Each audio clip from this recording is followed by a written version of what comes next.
एक बेलपत्र, एक धतूरा। धतूरा जानते हो?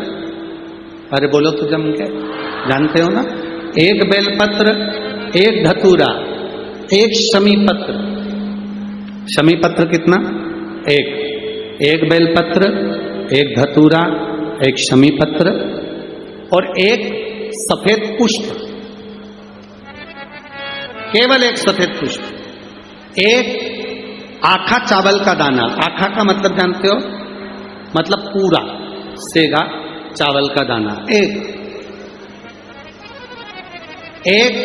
चावल का दाना, एक सफेद पुष्प, एक धतूरा, एक बेलपत्र, ये सब हाथ में लेकर अगर तुमको ऐसा लगता है कि आपको ऐसा महसूस होता है कि मेरी सारी राहें बंद पड़ी हुई है और मैं जिस काम में हाथ डालता हूं वो काम आज होता ही नहीं, दिन लग जाते हैं। जब दुनिया के लोगों के पास में सुख आ जाता है तब भगवान मुझे सुख देता है, जब दुनिया का भला हो जाता है तब मेरा भला होता है।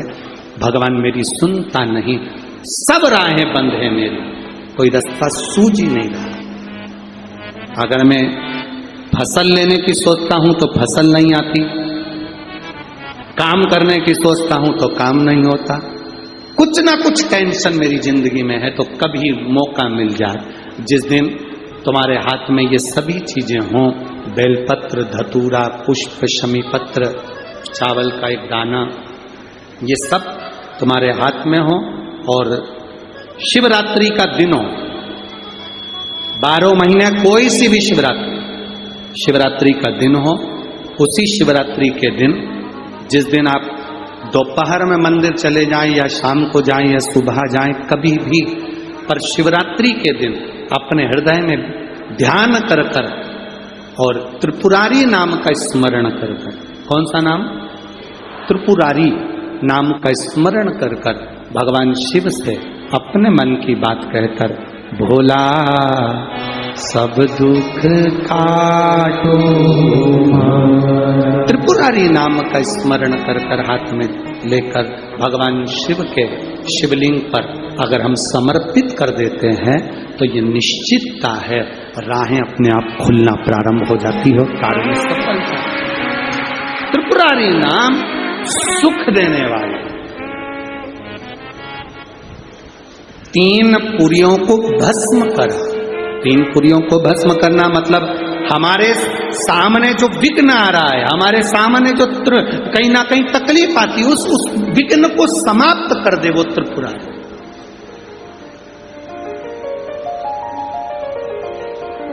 हमारे विघ्न को जो समाप्त कर दे वो त्रिपुरारी।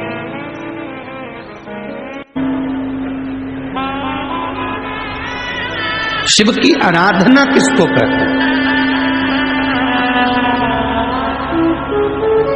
कोई कहता है कि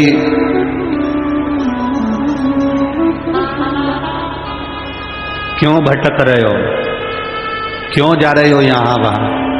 हम कहते हैं तुम भटको भी मत, कहीं मत जाओ। तुम्हारे घर के नजदीक में जो शंकर का शिवालय हो, तुम्हारे घर के नजदीक में जो शंकर का मंदिर हो, शिव मंदिर हो, शिवालय हो, उस शिवालय में जाकर 1 लोटा जल प्रतिदिन चढ़ाना प्रारंभ करो।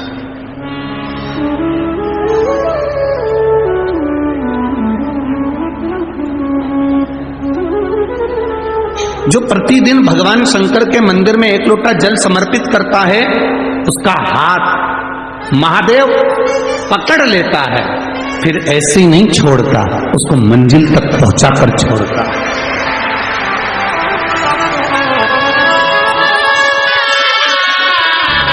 वो ऐसे ही नहीं छूट सकता।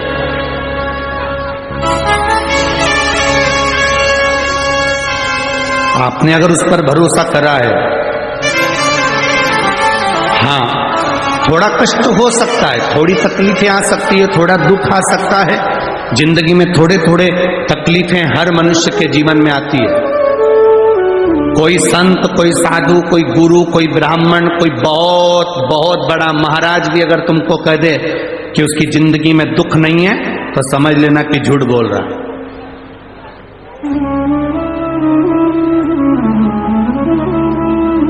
मेरे राम जी महाराज भी इस पृथ्वी पर जन्मे तो उनकी जिंदगी में भी दुख आया। मेरे भगवान कृष्ण भी इस पृथ्वी पर जन्मे तो उनकी जिंदगी में भी दुख आया। माता जानकी भी इस पृथ्वी पर प्रगटी तो उनकी जिंदगी में भी दुख आया। राधा रानी भी इस पृथ्वी पर प्रगटी तो उनकी जिंदगी में भी दुख आया।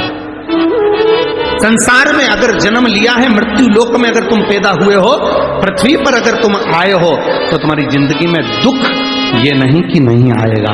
हमारे पूर्व के कर्म के अनुसार हमारी जिंदगी में दुख, हमारी जिंदगी में तकलीफें आती है, पर वो दुख मिटेगा कैसे?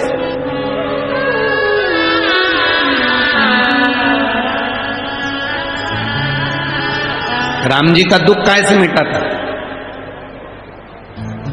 राम पथ गमन में जहां जहां चलकर देखो, चलो आपके पास में है पंचवटी, आपके पास में नासिक लगा हुआ है, पंचवटी लगी हुई। ये कथा 19 तारीख को पूर्ण हो जाएगी। 21 तारीख को नासिक में माता गोदावरी के तट पर पंचवटी में 5 दिवसीय कार्तिक महीने में कथा लोगों को श्रवण करने के लिए भक्तों को मिल जाएगी। आपके नजदीक में लगी है पंचवटी, चलो जाओ। जितने राम जी महाराज अयोध्या से लंका तक गए, उसके बीच में जितने राम जी के मंदिर नहीं है, उससे अधिक शंकर जी के मंदिर हैं। उसका कारण केवल एक है, राम जी जहां रुकते थे वहां शंकर भगवान के शिवलिंग की स्थापना करते थे, पूजन करते थे और वहां से फिर आगे बढ़ते थे, फिर आगे बढ़ते थे, फिर आगे बढ़ते थे। बिना शंकर की आराधना के, बिना शंकर भगवान को एक लोटा जल चढ़ाए बिना मेरे राम जी महाराज आगे बढ़ते ही नहीं थे। भगवान कृष्ण के जीवन का चरित्र उठाकर देखो, मेरे ठाकुर जी का नियम था, एक लोटा जल चढ़ाए बिना कृष्ण आगे बढ़ते नहीं थे।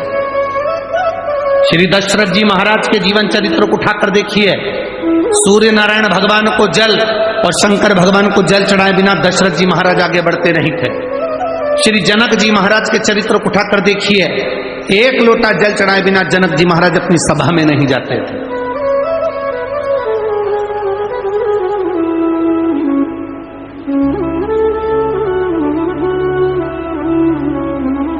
थोड़ी जिंदगी में तूफान आते हैं, कष्ट आते हैं, दर्द आता है, तकलीफें आती हैं, पर तूफान आता है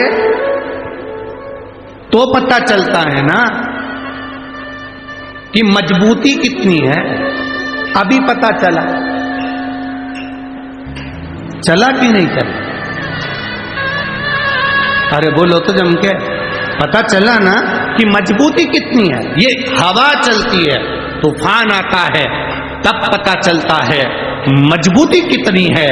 उसी तरह दूसरे धर्म के लोग तुम्हें डिगाने के लिए आगे बढ़ते हैं, पर तुम्हारे भीतर का सनातन धर्म दिखा देता है कि मजबूती कितनी।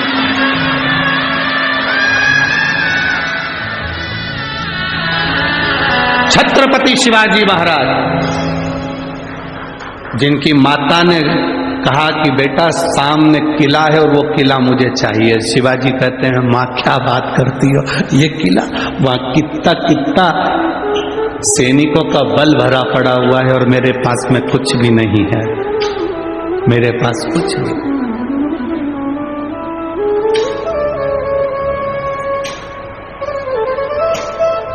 जीजाबाई के शब्द जब श्रवण किए,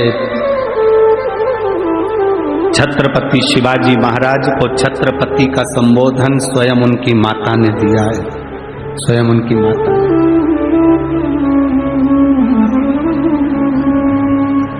कह दिया जीजाबाई, सामने जो किला है वो मेरा है, तुझे मालूम है? हाँ मां, मैंने सुना है, ये किला अपना है, फिर कब्जा दूसरे का है। छत्रपति शिवाजी ने कहा बहुत भारी सेना है उसके पास में, बहुत बल है उसके पास में, सेना प्रबल है उसके पास में, मेरे पास इतनी सेना नहीं है। मां ने कह दिया शिवाजी तेरे बस की बात नहीं है, मैं खुद जाऊंगी और किला लेकर आऊंगी। स्वयं शिवाजी ने सुना कि मां स्वयं किला लेने के लिए जा रही है। स्वयं किला, मां